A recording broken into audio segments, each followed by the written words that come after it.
Late last week, President Trump fired the head of the Bureau of Labor Statistics after they released their quarterly jobs report. The BLS, which is primarily responsible for collecting and presenting job market data, presented a report that was less than flattering about the current state of the economy for average workers. In response, the president claimed that he had issues with the economic numbers for a long time, and that he believed the recent report was phony. Now, hot take alert, but he is most likely absolutely right, just not in the way that he thinks. The July report estimated that the economy had added an extra 73,000 jobs, which was already below expectations. But the real news was that when the BLS ran the numbers again, they realized that they had overestimated May's job creation by 125,000 and June's by 133,000. That means that more than 250,000 jobs that we thought existed never did. And that was just over 2 months. These major readjustments have cast some doubts over the already disappointing numbers from this month, and for many people, it's reconfirmed what they were already thinking.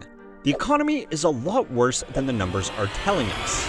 The latest jobs report was far worse than expected. President Trump accused the Bureau's commissioner of rigging the numbers to make himself and fellow Republicans look bad. Millions of qualified workers hitting the streets every day searching for jobs, but getting rejected. I got rejected by Taco Bell and Sam's Club.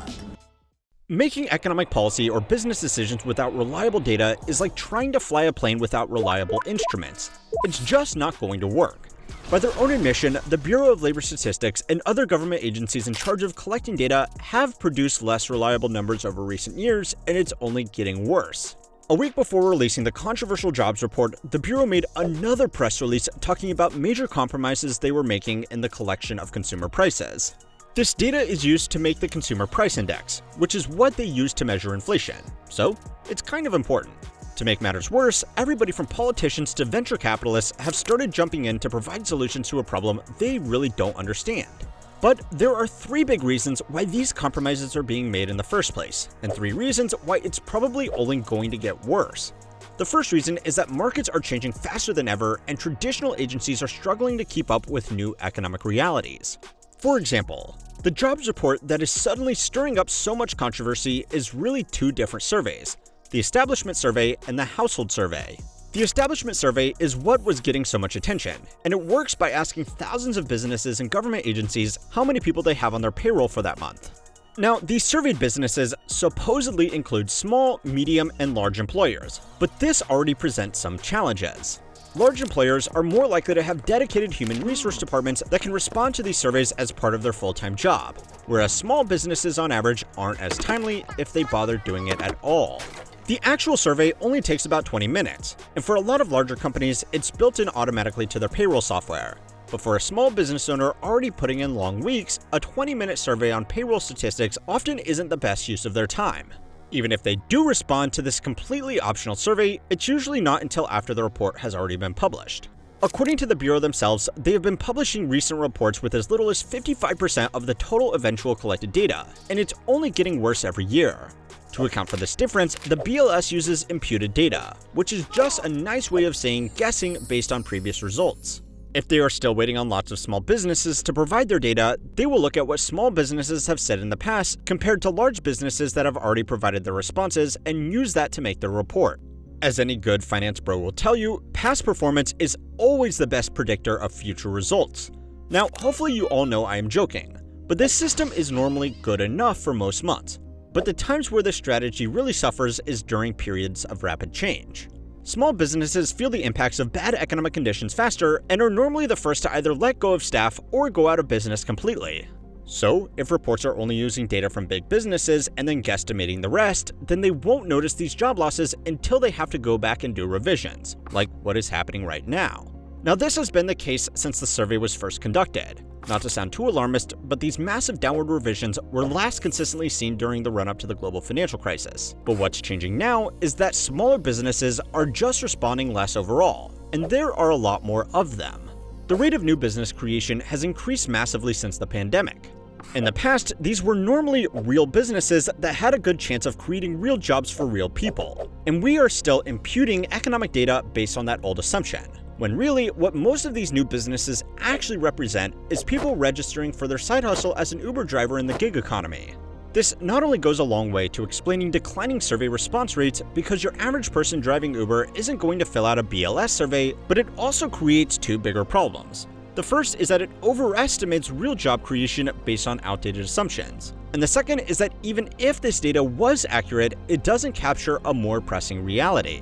We could create 1 million new jobs next month, and it won't do you much good if you are working 3 of them and still can't afford to make ends meet. And so far, all of this is just one report. There are dozens of agencies across America and the rest of the world that are failing to properly account for changing financial realities. So it's time to learn how money works to find out if we can trust our economic data and what it means if we can't. This week's video was made possible by us and our new Spotify page. If you would prefer to listen to these videos or watch them ad-free, the link is in the description. There are a lot of government agencies dedicated to producing data on how the country and the economy is doing. The Bureau of Labor Statistics is the one cog in the machine that is making headlines at the moment, but other agencies like the Census Bureau, the Treasury, the Bureau of Economic Analysis, the International Trade Commission, the Department of Agriculture, as well as the data collecting branches of the IRS and the Fed all rely on each other to produce reliable numbers that they themselves put into their own calculations. For example, when the Bureau of Economic Analysis produces GDP data, about 70% of that is based on consumer data collected by the Census Bureau in their retail trade surveys. Interagency data sharing, as this is known, is not a result of laziness, but rather a feature of the system so that every department is overlooking every other department. But you can probably start to see the problems. Uncertainty in any part of the system creates uncertainty in the entire system, and that can be really useful for certain groups. The first are politicians who get to cast doubt on numbers that might make them look bad. But let's be honest, they never let numbers get in the way of a good spin anyway. The second group are large investment firms with access to their own proprietary data collection techniques. A report from a data firm published by Newswire estimated that investment management firms could spend as much as $15.4 billion this year on alternative data, which really just means anything not published publicly by government agencies or the media. That is 20 times the annual budget of a department like the Bureau of Labor Statistics. These firms are regularly employing tactics like using private satellite imagery or just running their own surveys where they will actually pay participants for more timely responses. The better their data is compared to the publicly available data released by government agencies, the more they can make on that data asymmetry.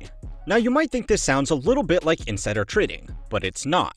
Technically, the information they are collecting is out there for anybody to collect, and it's not their fault if the average goober on Robinhood doesn't have access to a fleet of spy satellites to collect it. This creates the second major problem with our economic data. It's more profitable to privatize the numbers. The BLS, for example, has 10% fewer staff and a 15% lower budget than it did in 2010 following the global financial crisis, after accounting for inflation.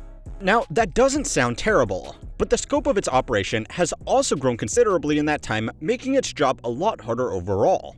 The fewer resources they have to actually go and collect primary data, the more they have to rely on guesstimations based on historical correlations. An article, ironically published by Bloomberg last week, reported that the agency would no longer be collecting consumer prices from certain rural regions due to budget constraints. According to the report, the volume of data they are effectively making up has more than tripled in the last 6 months alone. The reason this is so ironic is because Bloomberg is one of the biggest data retailers in the world. Every one of those black and orange screens filled with random spreadsheets and stock charts you see in videos on trading floors is a Bloomberg terminal. Each one of those computers costs about $30,000 a year in an ongoing subscription. And the reason that big investment firms pay that much is because it gives their staff access to information that just isn't available to regular people. Anyway, budget cuts can create a vicious but convenient cycle for these parties. These departments have their budgets cut, so they don't have as many resources to collect reliable reports. These unreliable reports with big adjustments are then used to show how pointless these departments are, so they get their budget cut even more. The average voter doesn't really understand what these people do. The average politician doesn't like having their work critiqued. And the average industry group would love it if they had a monopoly on good, reliable data. And that's the third major problem that's quickly getting much worse.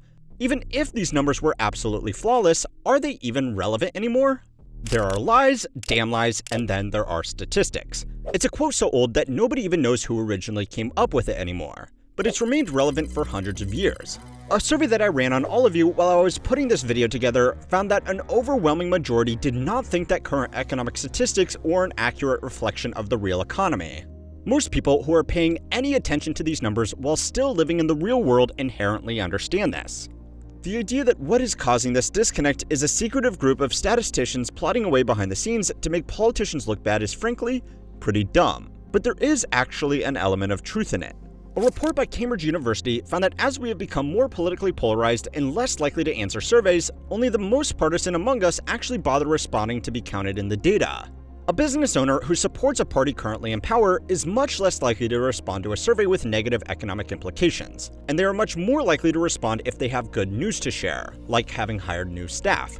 It's less exciting than a shadowy conspiracy, but it is still a problem. Unfortunately, it also just distracts from the bigger problem. A lot of attention is being paid to the referees to see if they are keeping an accurate score, but nobody has stopped to ask why they are monitoring a jousting league. A lot of the data they collect is completely outdated in today's economic landscape. For example, the conditions to count as unemployed are pretty strict, and it doesn't account for a growing number of people who are underemployed or have simply given up on looking for a job altogether. Another absolutely horrible metric we have learned to think is really important is GDP per capita. A smaller channel by the name of Type Ashton did an amazing deep dive into the stupidity of this data point, so instead of ranting about it here, I will leave a link to it down below. The point is, long data series are good for assessing performance in comparison to the guy that came before, but they aren't always the best indication of how things are actually going right now. If this goes on for long enough, people will just stop caring. In fact, they kind of already have. 10 million working-age men have completely dropped out of the workforce, which is yet another example of a trend which is not captured with this data. Go and watch this video to find out why this is happening and how they are surviving without an income. And don't forget to like and subscribe to keep on learning how money works.